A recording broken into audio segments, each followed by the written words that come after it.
This podcast was produced by OAR Dunedin with support from New Zealand On the Air.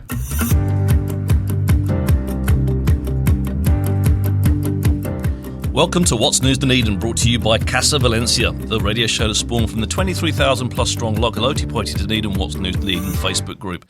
The group has been putting the social back into social media since 2020 with respectful adult debate and a sense of humour. I'm your host, Richard Knights. On today's show, we talked to our wonderful guest, Brandon Johnston, local Dunedin activist, who were telling us a bit more about themselves and what they do, as well as helping us look back at the posts that have generated the most interactions over the past 7 days on the What's News Dunedin Facebook group. Now, those posts this week are Councillor Ong's breaching of confidentiality, landing him with yet another code of conduct complaint against him. A wheelchair user who was hit on a pedestrian crossing by a car, having to raise $9,000 to replace their written-off wheelchair. And immigration refusing visas to the Lebanese parents of a couple that have just had a new baby because they didn't believe that they would return to Lebanon after their visit. Welcome to the show, Brandon. Thank you very much for having me. Awesome. Before we get into the serious stuff of the news, etc., we have a pun of the week on the show, right? So what happens is we have Pun Day Monday on the group. Everyone brings their best dad jokes and puns, and then basically if it's whoever gets the most laugh reacts gets the joke brought on the show on a Friday. So we see if it comes off the page, see what it's funny. There's no obligation to laugh here, but we'll see if it makes the cut basically. So our pun of the week this week was a friend of mine said he has no idea how cloning works. I said that makes two of us. I'm glad you said there's no obligation to laugh. It's one of those quiet thinkers. Because it is a little bit like, cloning. Two. Oh, yeah, I get it. Yeah, absolutely. Yeah. So, but that's okay. We're allowed that pause for to think. Do I find that funny or not? I like wordplay, so these kind of things they always make me smile. Now we also have our 3 pop questions. So 3 pop questions, basically to get under the skin of you as a human being. No right or wrong answers unless you get it wrong. But the first question is cream teas. Now cream teas, where you have a scone, you have jam, you have cream. The big question for you is, what goes on the scone first, the jam or the cream? Right, the jam goes first, right? I mean, surely. I'm a firm believer in jam first. Yeah, exactly. Excellent. There are some strange people. There's a safe space then. Exactly. Yeah. There's been some strange people on the show that actually have said the other way around, and I we haven't fallen out over it, but at the same time, I do question their. They just want to make a mess, They just. That's it. How do you put? They just don't want to colour in the lines, No, exactly. Maybe I'm too boring in that I want a scone that's edible, but what do I know? What exactly? And I like to be able to pile up the cream like real high, like exactly. If it's not, if when I put it in my mouth, it doesn't hit me in the nose. The mess goes on your face, not on the table where you're prepping it, right? Yeah, exactly. Yeah. So that to me, and I had the strangest of occurrences. It's a very big thing in England, like back at Devon and Cornwall. 2 counties are in the southwest of England that are right next to each other, but they do it a different way. The Cornish do jam and cream, and then Devon do cream then jam, which is really weird, right? But then Is that why there's a border? I think that's why there's a border, and it's patrolled as well. It's the only border in the UK that's actually patrolled because of this, the risk that you might get crossover. Got to save lives, yeah. Exactly. Fair enough. But then I had a person from Cornwall who did it the Devon way on the show, and that just blew my mind. Must have been a real social pariah. I'm not sure they'll ever be maybe an undercover, some sort of secret agent. Yeah. But the thing is, I'm not sure they'll ever be that. After obviously sort of vocalising this on this show, which is obviously global because it's on on all the platforms. I'm not sure she'll ever be able to go back. That's the risk. Yeah. Well, she'll have to meet her relatives in Devon now. Got to find a safe sort of third space. Absolutely. Yeah. There needs like a Switzerland somewhere in the border. Some sort of British Switzerland. That doesn't make any sense whatsoever. But anyway, second question, and that's the only question you can get wrong on my show, and you pass with flying colours, so that's a great start. Second question is, who is your favourite Teenage Mutant Ninja Turtle?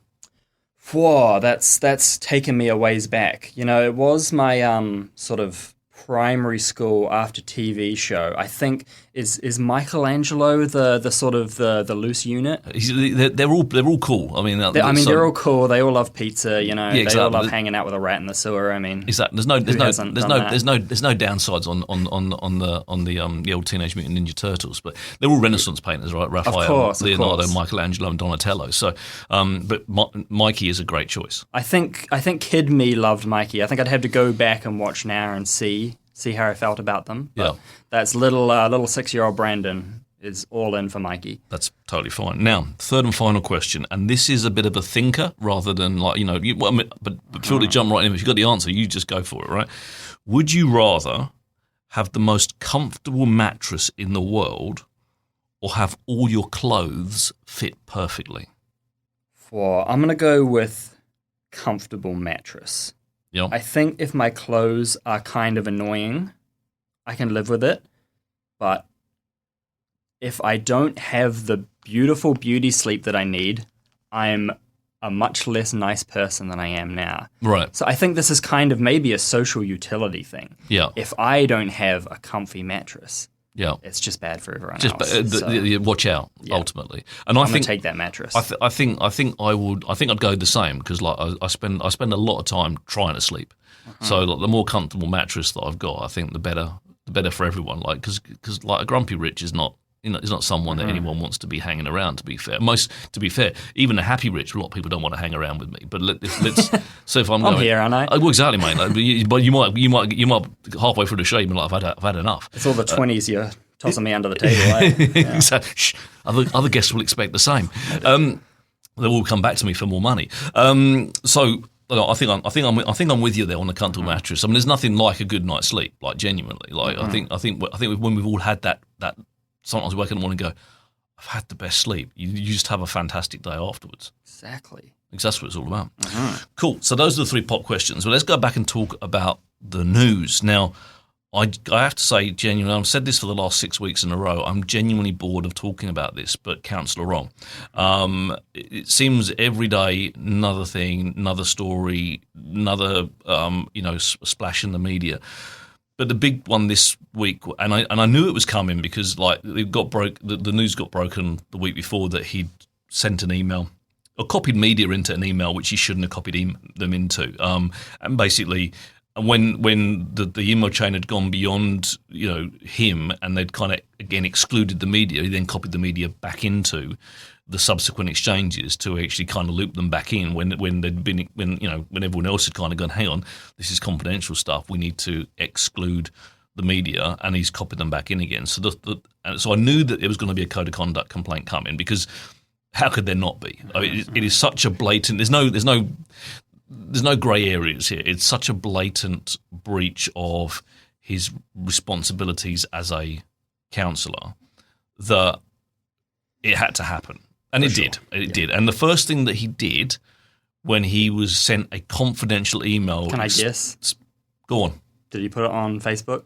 He sent it to the media again. Okay. So he's I'm sure it was on Facebook at some point, he right? would have, oh, absolutely. But what happened was he gets sent the confidential email from the CEO, Sandy Graham, who basically says the information in this email, because it's now part of a code of conduct complaint, is confidential. So any sharing of this information would therefore be a further breach of the code of conduct. And within 6 minutes, he'd copied in ODT, Stuff, NZME, and 6 other media outlets, or 6 media outlets in total.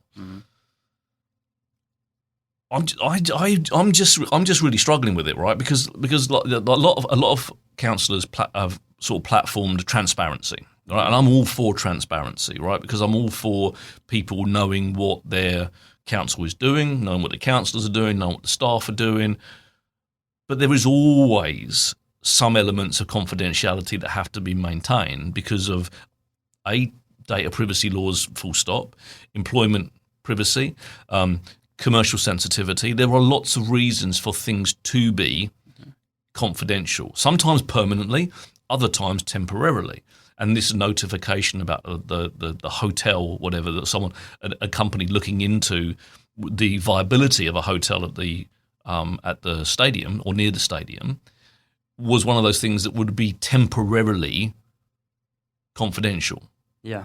While it was still commercially sensitive, right? And the right reasons for this, if someone knows that you want to buy a piece of land and you go, I'd like to buy that piece of land, please, and they go, well, it's $3, please. But they know that you so desperately need it, they go, $27, please. That costs the ratepayer money, right? That's cost the ratepayer now at $24. I can do the math. That's pretty quick. Like straight in my head, mate. There you go. And on a Friday. that's cost the ratepayer substantially more money, right? So there's a reason for keeping that information quiet until the $3 has changed hands, and they go, oh, and afterwards they go, oh, didn't know if I'd have known it was for that, I would have charged them more, because that's business, that's capitalism, right? Sure. So then Council Long's kind of go, I'm just being transparent, and you're going, well, you're not being transparent. You're actually being willfully sort of almost belligerent in the sense of sharing that information, because actually there is you have a responsibility, and it would have been explained to you in your induction if you'd have gone to it. And I believe he hasn't spent a lot of time getting inducted. I believe there was times when he should have been there and he wasn't. But there's a reason for it. What are your thoughts on it? Yeah, I mean, much like you probably, I mean, you have to pay attention to this because apparently you're talking about it every week. Yeah, exactly. I get no choice. I've checked out a little bit of the Benedict Ong drama in the last month just because it feels so much of the same, which seems to be because he doesn't seem to take seriously the role of governance, what that actually means in being an elected official. And like you say, I mean, conflating the ideas of transparency with, or not counterposing them with the needs for personal privacy. I work in payroll. I see a lot of information. If I saw, I don't know, somebody's ACC reimbursement case and I said, for the sake of transparency, I just want to make sure that everyone knows that my colleague, broke their leg climbing a wall one day. Obviously, I'm in breach of privacy laws and I shouldn't be sharing that information. I think that's the same principle. Yeah, and it's but the funny thing, the thing that really twists my brain a little bit and actually makes it itch from the inside out is when he blatantly breaches the code of conduct, right? Blatantly, there's no one on the planet that could look at that and go, you didn't breach the code of conduct. Mm-hmm. But then when the actual code of conduct complaint arrives, he's accusing everyone of political attack, and it's as clear as day that the person that caused the problem is yourself. Mm-hmm. And this is the absolutely written down. If you read the legislation, this is the outcome that you could have expected from doing the thing that you've chosen to do. Mm-hmm. It's not the mayor now trying to silence you or the CEO trying to attack you. It's them doing exactly what you've driven them to do, mm-hmm. because that's the way it's all written down. And this is what I mean about not understanding the role, not only of just governance as opposed to being a staff member, but just also not having any sort of political nous in how to operate in these spaces. I mean, if you are wanting to be a councillor because you want to, represent your constituents, which, according to Benedict Ong, this is the most special city with the most special citizens. Yeah. If those are people that you want to represent, then you also need to know how to be functional in that spaces. You need to know how to take the will of your constituents, present them to, your colleagues in the council in a way that they see, that they can hear your arguments, they can understand you. If you alienate every single person on council for the sake of, I know he's masquerading it as principle, but it's just put everyone offside to the point where, like me, I can be a bit of a political hobbyist. If I want something to be presented in council, that I'm not going to go to Benedict Ong, because immediately if he brings something up, there's going to be this sort of negative perception in the room around him. Why is he bringing out? What's his motivation? I don't understand why he's saying this. And also this person has, shared my private information or, allegations and these other processes online. This person's kind of politically poisonous to this agenda, so I don't want to support. I don't know. I don't understand. No, neither do I. Neither do I. And week after week, I would have thought that I would have actually got a better understanding because I'm talking about it constantly. But I've actually got I genuinely believe I've got a lesser understanding. Being on council, you need another 7 people to progress your, anything that you want to do, right? Mm-hmm. And if you've upset all your peers, and it would appear that he has, because he's now saying he doesn't feel welcome in the councillor space. Well, again, that's on you, mate. Like, genuinely, you've put yourself in that position.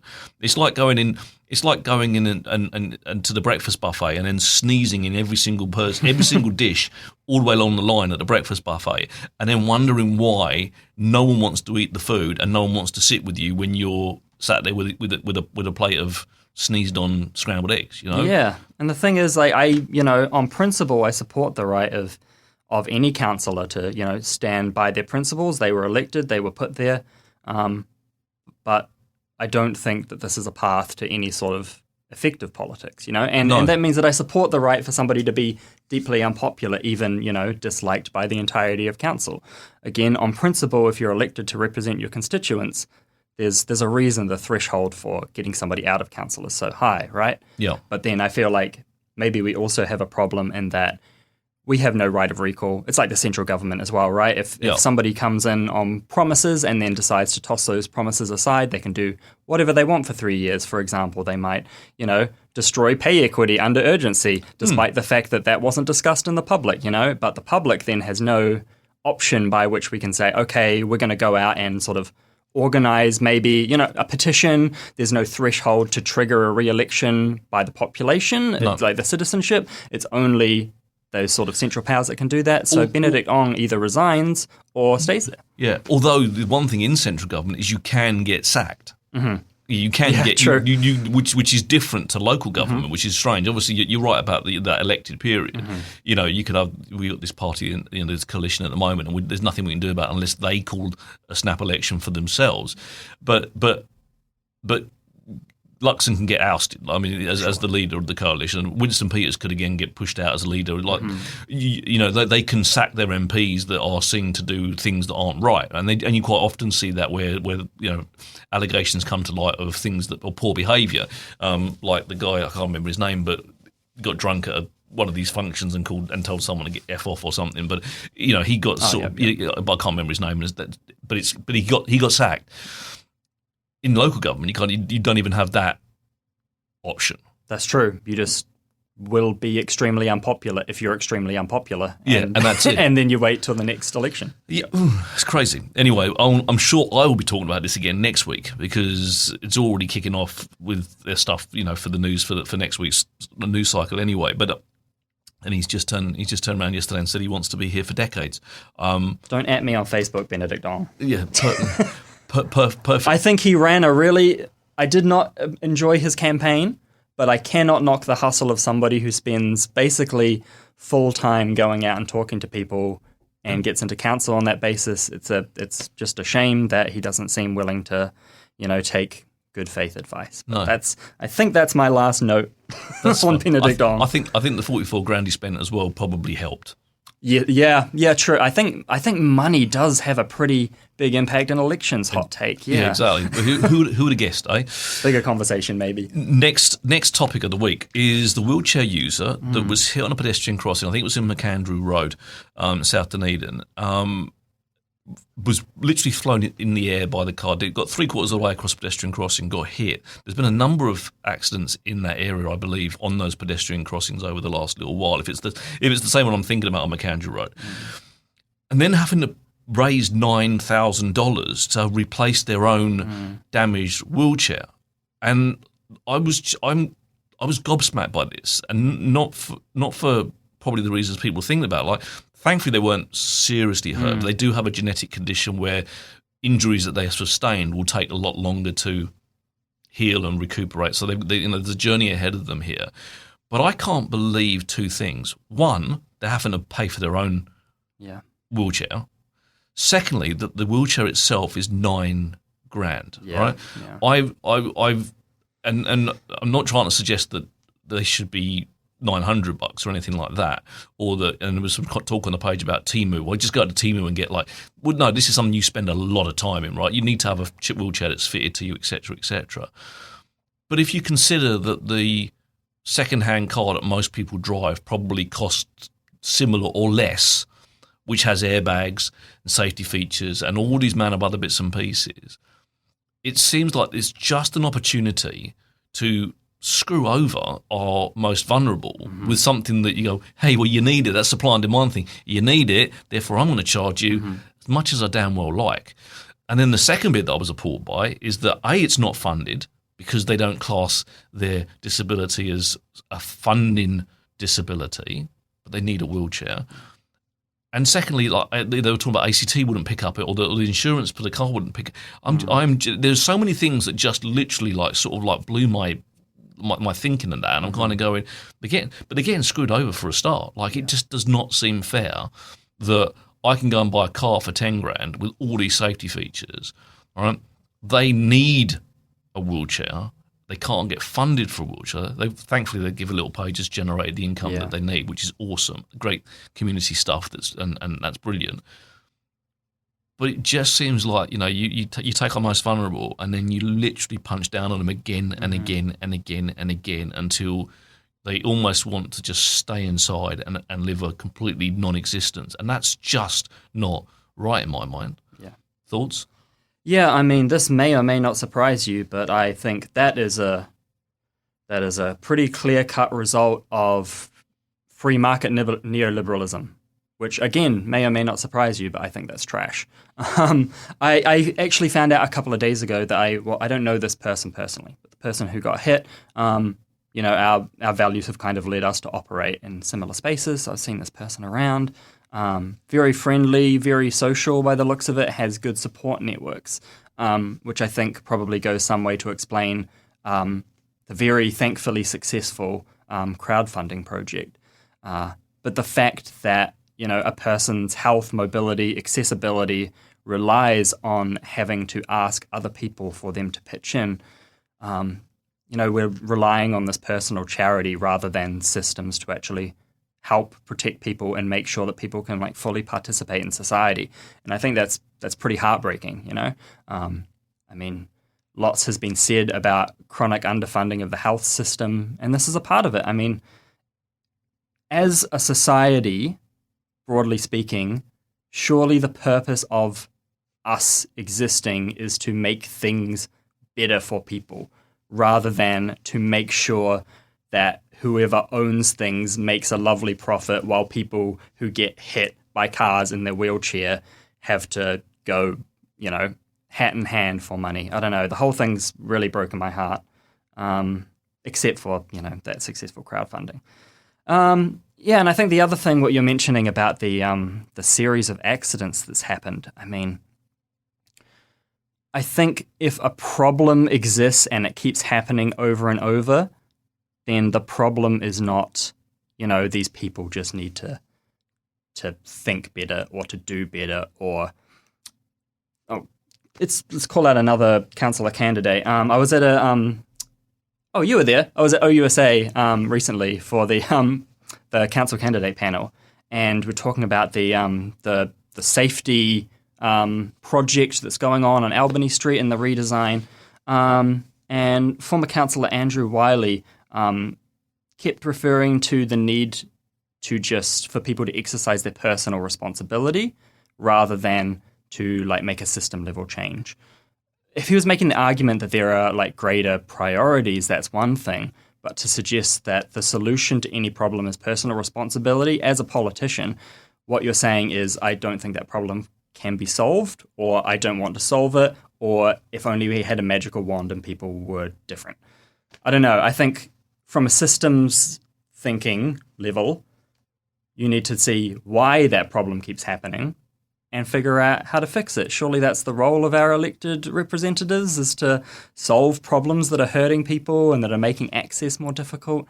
I don't know. So it really frustrated me to hear the arguments of personal responsibility floated out again, which I think, again, is just kind of it's like the social result of economic neoliberalism, which is a bunch of kind of insufferable words to say, when you make everything user pays and individualized, then over time people start to think in that way as well. Well, you had a mistake, therefore it's your problem to solve, rather than there's something wrong in our communities.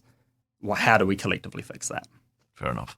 Third and final topic is I don't know if you saw this, was the immigration, New Zealand refusing to issue visas to a couple's Lebanese parents that were trying to come over here to help look after the baby that they just had. A process and an immigration process, a visa process that they'd started before the current conflict in Lebanon had scaled up to what it is right now. And despite trying to give evidence to suggest, or even pay a bond to sort of say, they're not staying here. They've got family. They've still got a daughter back in Lebanon that they need to go back home to. They're only here to temporarily assist while we get past that whole first baby, brand new baby phase. And affidavit, God knows, all the evidence they provided, they were refused a visa to come here because immigration didn't believe they'd return home. Because there's now a conflict in Lebanon that many people would try to get away from. Now, I totally get that, but in my mind, they didn't start the process when the conflict was. There wasn't a conflict going on when they started the process. They've got reason to go home, right? And we can expel people if we know who they are. We can also expel people if they overstay their visas anyway, regardless, right? It just seems a real cruel sort of section of events to get to that. To get to where they are. I had a baby when we first got here in New Zealand 15 years ago. We had our third child, and my mum came over from the UK and stayed for 4 months or whatever it was to help us with the baby. She stayed for a long time, and there was never any question of whether she would not return. She had a return ticket. There was never consideration that her visa would not be renewed. Obviously, there wasn't conflict happening in the UK, but equally, she could have just as easily not gone home. Yeah. That's I haven't been following this particular story. I must have missed this one. That's definitely something I would have read about if I saw it come up. That's really heartbreaking. Look, even if these people were secretly looking for refugee status, like that's the fear, right? They're going to get over there and they're going to become asylum seekers and they're going to look for refugee and then, God forbid, might become like working members of our community. I don't think that's a reason to gate people out, That's a slightly different argument than what you're making, obviously. The other part of that is that, we have refugee quotas. I don't think they're high enough. I don't think New Zealand is doing its part in the international community to make sure that we provide homes for people who are, subject to invasion and sometimes ethnic cleansing of their home. I'm sure you've been following the south of Lebanon as being, militarily cleansed by the Israeli Defense Force right now. And I think rather than, this sort of fear-mongering that's going around about people from other places in the world are coming to our community, what does that mean for our culture, I think we ought to look to root causes of these invasions, of these wars. New Zealand has these R&D relationships and economic relationships with Israel, which is committing a genocide. We launch satellites from Rocket Lab to make sure that those bombs land where the IDF wants them to, whether we like it or not. The political class of our country has had a role to play in displacing these people and creating those fears that people will become refugees.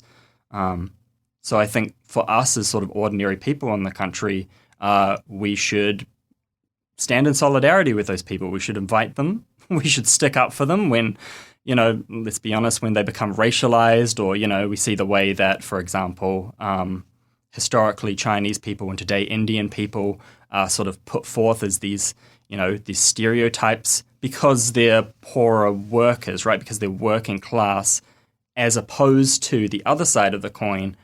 So going on my crank take again here, but that's fine. So migrant labor is highly policed by the state.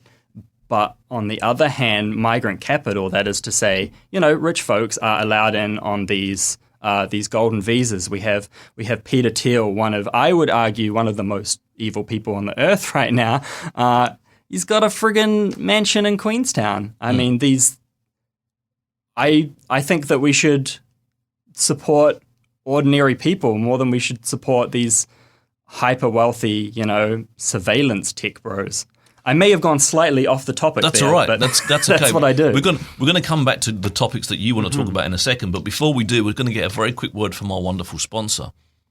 Dunedin, meet your new favourite bakery. Casa Valencia at 53 Musselburgh Rise is serving up freshly baked bread, pastries and gorgeous cakes. And if you haven't tried the ube donut yet, you are seriously missing out. Our signature purple yam donut and purple yam drink are the must-try combos your taste buds have been waiting for. Pair it all with a hot or cold drink, grab a cake for someone special, and make your day a little sweeter. Casa Valencia, 53 Musselburgh Rise, Dunedin. Open Monday to Saturday, 9am to 5pm. See you there. Are you aware of Casa Valencia? Yes, I went there. I actually used to live down the road briefly with, I believe, your executive producer, Kelly Campbell. And my house flooded, and Kelly very nicely put me up in her house for a couple of months. And me and my partner, Valeria, went down the road and had an incredible meal at Cafe Valencia. So big fan. They've got some fantastic food, wonderful human beings. I may or may not have been there just before the show, bought some donuts for my wife because it's her birthday. Happy birthday, Cindy. But they are, because my office is right there as well on that little stretch. So every day I'm in there. So nice, they're just beautiful people. So encourage anyone who's listening to go out there and have a taste of some fantastic food. I want to talk about you, Brandon Johnston. Obviously, I introduced you as a local Dunedin activist, and that might mean lots of different things to lots of different people, depending on where you come into, standing up for causes, etc. I would consider myself not to be an activist, but apparently I am. Because I'm vocal about the things that I care about, and I'm willing to go out there and stand up for it, which I think is a fantastic thing. I think we should do more of that. But perhaps you can give us a little bit of 5-minute kind of Cliff Notes version of Brandon, how you get to be here, like what brings you and your passion for cause to bring you here to talk to me today. Yeah, 4 big questions. I want to start on that activist label, because what you said there is also very true to me. Like, I didn't think of myself as an activist, but apparently I am. It's like I've had a funny relationship with that label, and I've come to realize it's just because I think that everyone should be an activist and that we shouldn't sort of have this kind of activist, non-activist dichotomy. When if my colleagues, one of the things that I'm an activist for is my union, the Tertiary Education Union at the university. Some of my colleagues will go around and put up posters, and then they'll, come to meetings and talk about, workload issues and things like that. Like that, you're kind of being an activist for yourself and for your colleagues if you do that. There's this, I think, kind of, stereotypical image of an activist, going out there with a flag and the megaphone and, doing whatever on the street, which I also do, to be fair. Yep. But, I think it's, like I said, there's this sort of dichotomy between being one and not being one. I'm just an ordinary person, not an activist. Like, if you care about something, if your values drive you to care about something, then you can get involved with it. And sometimes people ask me how to do that. And I think the answer is if you care about something, you're not the only one. Look for other people who are doing it and, have a chat with them. And then before you know it, suddenly you'll be very tired because you've lost the plot and you're going to every meeting, and then you'll have to peel yourself back, and then you'll say, okay, I guess I'm an activist if I'm going to these nerdy, organizing meetings in the evening. And you spend a lot of time in those activist, nerdy type meetings? Way too much. What people see, for example, I've been active in the Palestine Solidarity Movement for many years now, and, people see you when you're out on the street, like I say, with flags. People don't necessarily see you, in an organizing meeting discussing, how to raise awareness, how to talk to people. Should we go out with a petition? Who's handling the mailing list? Who is going in their high-vis gear and making sure that everyone is safe when we do march through the streets? All of those sorts of things. And, union is different again. We meet up and we talk strategy, we talk, industrial issues, what does our employment contract look like, what do we want in the next round of bargaining. All of those things are much less sexy than the loud stuff that is sort of in people's minds under the activist label, but it's all mahi that needs to be done, and it's kind of a thankless work that, I still find it really rewarding, but if you do those things collectively, then I think you can, you create these networks of people who care about each other and have the same values as you do, and that's really powerful. So what was the trigger for you? What kind of made you? Was there a moment you kind of went, oh, I'm not. Oh, I'm an activist now, but there was a moment where you kind of went, I need to be involved, right? Like, because for me, I probably would have sleepwalked through my first 30-something years on the planet, and didn't. I wouldn't say I was selfish. I always cared about bits and pieces, but it never really crossed my mind to take that care, and and anyone that knows me knows I've got a big mouth and I'll always talk about stuff, but take that care and turn it into something bigger, more collective, more more visible. All right. Yeah.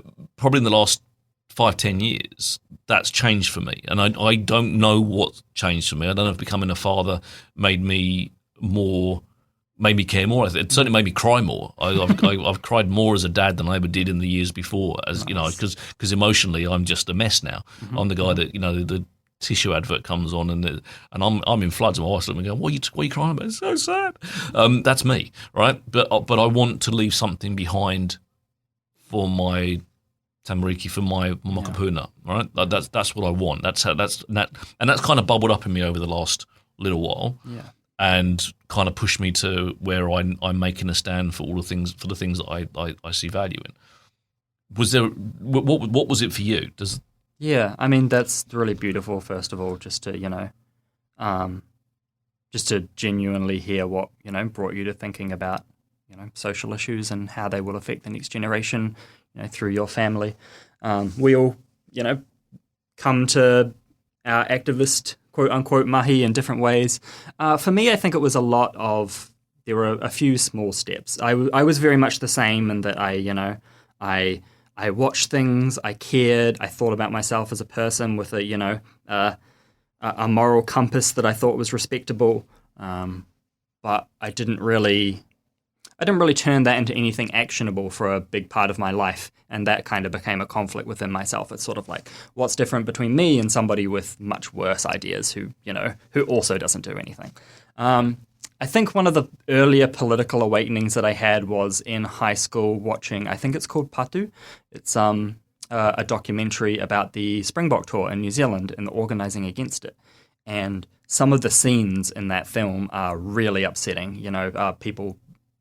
Protesters being beaten by cops with batons and that sort of thing, and I think there's an image where you see somebody just like walking towards the camera, dazed with blood and everything on their face, and that always stuck with me. But I thought if anything like that happened again in my lifetime, if there was a deeply racist political system and there was a way for us as, whatever you want to call us, members of the international community, to do something about that, then I would like to be one of those people who did something, especially in a context where you have a government that, doesn't care or that aligns with that racist regime.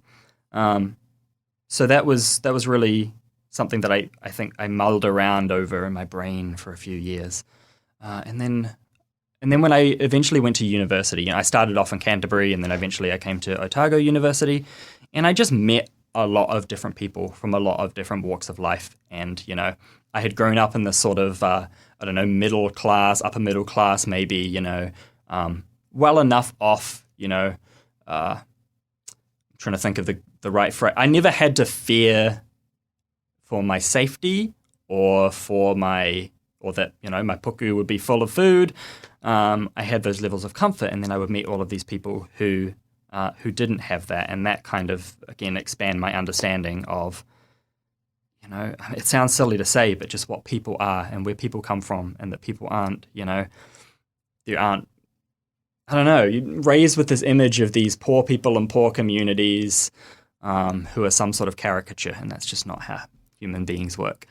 And then I think working full-time in the private sector was my sort of big last step of my political awakening, which was just that I was working in a job where I was paid less than a living wage. Sometimes I had to come in and work on a Saturday for no extra money, and then we would go to meetings and we would talk about how the profit numbers aren't high enough and what we would have to do to boot them up. And then I would go back to my computer and do our marketing business. And I just felt so unfulfilled and like my day-to-day life was a bit pointless. Like, what am I doing? I'm spending my life wasting away making sure that I make money for this company. So I ended up leaving that job and taking some gig work at the university, some temp work. And that's kind of when I learned about collective agreements and how they protect workers and how they make sure that you are not, hyper exploited by bosses who want you to come in on the weekend and do all this extra work for free. At the same time, I was sort of looking for political ideas outside of my usual. Some of my friends who were also doing this union work were attending meetings at the International Socialist Organization branch. I started going to that, and I kind of threw myself into union work and eventually I threw myself into the socialist organizing as well, the political education as well as the organizing side of that. And that was sort of the trajectory that took me to where I am now. So I'm an activist, I suppose, and it all just kind of stems from values, frustrations of the world. There is a moralism to it. I don't feel like I lean heavily on the moralism side, but there are injustices in the world. And if I can do a little bit collectively with other people to address that, then I will do my best to do so. I love the term moral compass. It's a term that I use a lot to describe myself because I firmly believe that I have a strong moral compass. I believe that my sense of doing always points in the right direction. You wouldn't catch me doing something illegal or immoral or that kind of thing. That just doesn't. I'm not wired that way, right? And it's just one of those things. But the one word that I wanted to pick up on is socialism, because I think it's one of the most misunderstood words in New Zealand because it's something that I've come from the UK. No one really talked about that. It's not a word that was bandied around very often, right? But it does get bandied around here a lot more than what I've seen in my past. But in the completely wrong context. So it's a word that's been used, to equal Marxism or communism or things that we are almost hardwired as someone that's come from Western democracy to sort of rally against. But socialism isn't that, is it? It depends on who you ask. Is the short answer. Go on. I am a Marxist, so we're gonna come from that perspective. The reason that the word socialism is so confusing to people is because in New Zealand, there's definitely a tradition of socialist thought in New Zealand, but we've never had a socialist force that challenged the capitalist production or anything like that. Even in the UK, there are socialist organizations that number in the thousands. We don't have that in New Zealand. So for a lot of people, the word socialism has kind of been conflated with, like in the 70s, for example, the government would use these crazy Russian communists as a kind of scare tactic.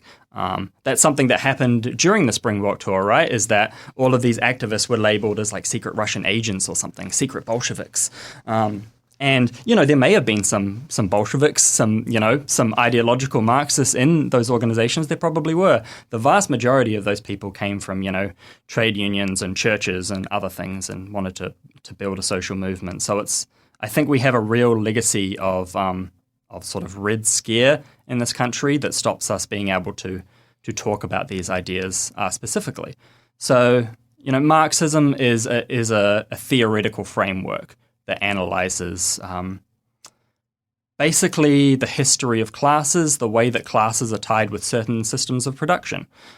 For us, we live in a world of commodity production. We live in a world where we live in New Zealand.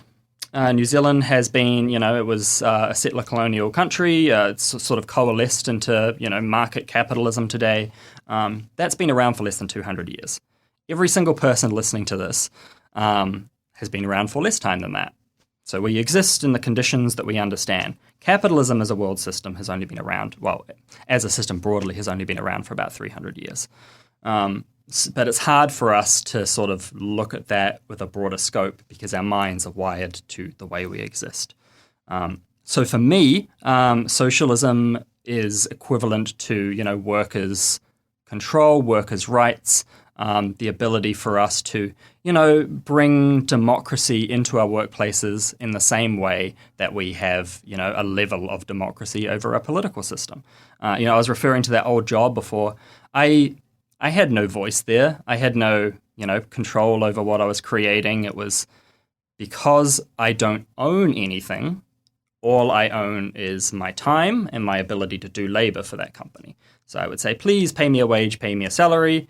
And then they would say, cool, here's your employment agreement, here's your job description, do what we tell you, come to our meetings and talk about how to make our shareholders more money. For me, philosophically, that's a complete dead end to me feeling like I can flourish as a human being. The more impact that I have over the work I'm doing, the more, I guess in Marxist terms, unalienated I feel, the more I feel like I have control, and the more I feel like I am creating something socially collective with other people. Fantastic. I want to pick up on a couple of things in a second, but before we do, I'm just going to get another word from our fantastic sponsor. Dunedin, meet your new favourite bakery. Casa Valencia at 53 Musselburgh Rise is serving up freshly baked bread, pastries and gorgeous cakes. And if you haven't tried the ube donut yet, you are seriously missing out. Our signature purple yam donut and purple yam drink are the must-try combos your taste buds have been waiting for. Pair it all with a hot or cold drink, grab a cake for someone special, and make your day a little sweeter. Casa Valencia, 53 Musselburgh Rise, Dunedin. Open Monday to Saturday, 9am to 5pm. See you there. One of the things I struggle with, and I think it's because I care, is where do I stop? All right. So, I care about inclusion. I care about our rainbow whānau. I care about our trans whānau. I care about our disabled. I care about accessibility. I care about our healthcare or our hospital. I care about our Palestinian whānau. At some point, I kind of keep thinking, my list gets longer and longer and longer. Mm-hmm. Do you find the same thing? Do you, and obviously there'll be issues and causes that you kind of fundamentally have to kind of concentrate on more than others. But do you find it? I sometimes get overwhelmed by it. Mm-hmm. Is that something that you're familiar with? Absolutely. I feel like, as a, again, quote unquote activist, I'm supposed to say that, I have some measures for making sure that I don't get too overwhelmed. But the secret is that I find it very hard to stop. And in the past, it's actually gotten quite bad. I burnt out really badly once or twice, which was a very good lesson for me also, in that if you're doing everything all the time, eventually you're going to hit a wall unless you're some sort of superhuman. And I've met one or two of them. You're going to hit a wall that's going to make you completely useless in those movements, in those courses, and for the people that you care about. So, I think it's probably a boring answer, but A, you need to rest, and B, we do this work collectively so that individuals can rest when they need to. We're talking about Palestine. For me, that's something that I feel a deep moral and political attachment to, is, the right of people to exist on their land without being militarily occupied and having bombs fall on them. For the Palestinian whānau in Dunedin, it's just the entire existence of them and their family. They can't turn off and rest, I'm sure they have their own ways of coping, but they're never going to not wake up and look at the phone and see what the news is. So the fact that we do this work collectively means that if I'm burnt out, I can step away. It also means that a Palestinian whānau, if they just need to be away from, the political side of the movement for 6 months, then hopefully there's a solidarity collective movement that can keep doing that work for them. So the only thing that you can do is sort of, I think, be your own measure of how exhausted and how burnt out you're getting. But, I'm never going to stop caring about, people who are oppressed in one sense or another or exploited, even if it feels overwhelming. And that's fair enough. What are your, you might not be able to answer this, what are your big causes? What are, if you had to say what your top three And I don't say that in order to belittle the remaining 27 or the remaining 400. Sure. Where at this moment in your life, in this moment in time, where is your energy going, and who are you standing in solidarity with the most at the moment? Yeah, I mean, the first one, which I think is sort of an intersection of all these things, again, is the cause for socialism, because I believe that the anarchic profit motive is often the drive to a lot of social issues, including war.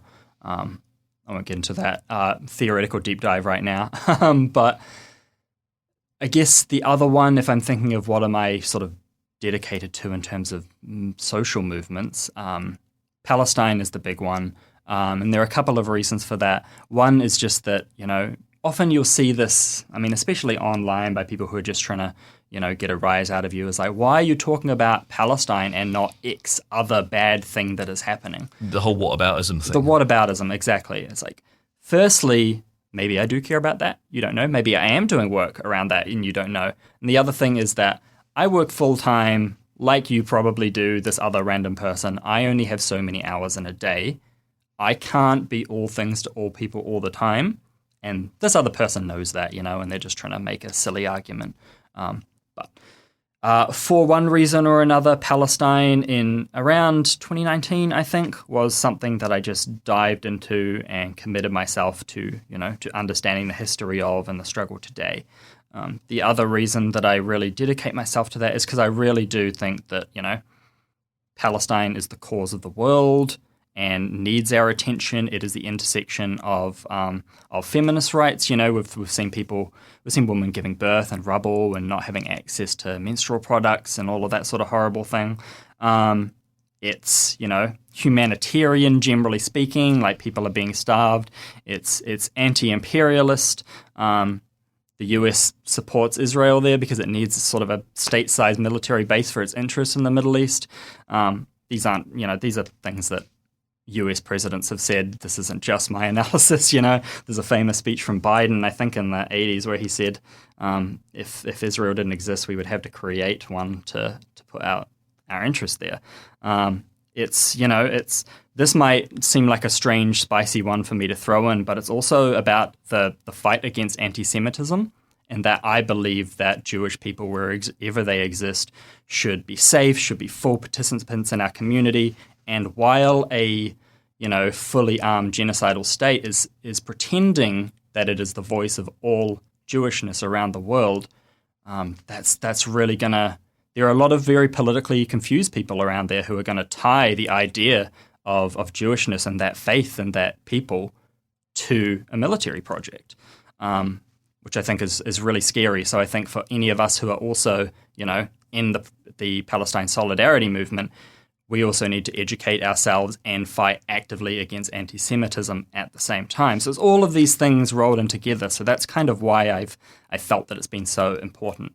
And obviously, over the last few years, it's flared up in a way that I've not seen in my lifetime. And thankfully, there has been a very powerful social movement to match that. So it's not just me trying to make moral arguments to people.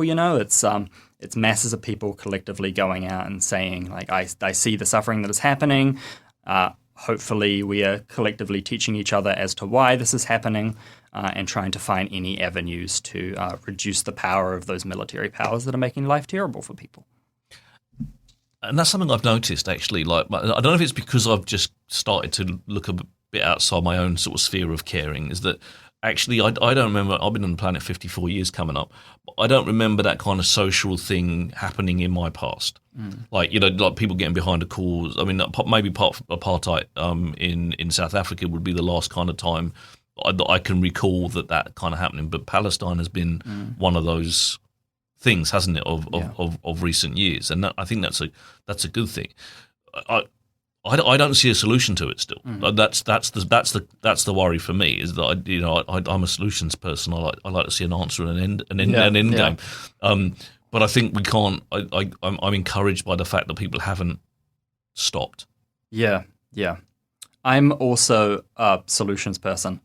Which can make social movements very frustrating sometimes, because often I mean, if like I say, we're talking about like an imperialism that's backed by the US. It's like, I don't think me and Richard here are going to stop the largest military power on the world, But also, and we are not, despite the fact that New Zealand is islands, we are not an island.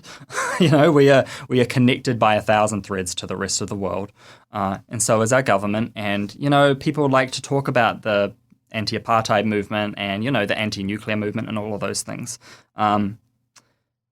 We, as a nation, I suppose, didn't draw those excellent lines in the sand, those very moral and good political, lines that we will not cross. We will not support apartheid. We will not support nuclear here, because that didn't happen because the government was very nice and decided that they wanted to do the right thing. It's because there were huge social movements of everyday, ordinary working people, students, whoever, who got together and organized and said, we need to stop this. And that's where we need to stop this. I told you we were running out of time. You just sit there while I rolled out the show. Thank you, Brandon. Welcome back on the show anytime. Thank you so much.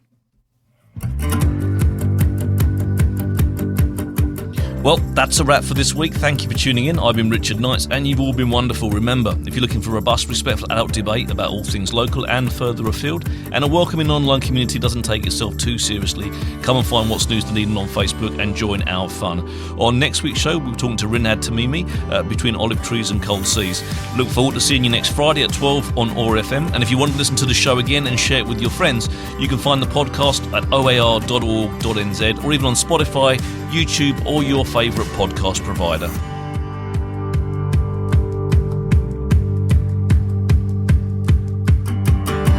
This podcast was produced by OAR FM Dunedin with support from New Zealand On the Air.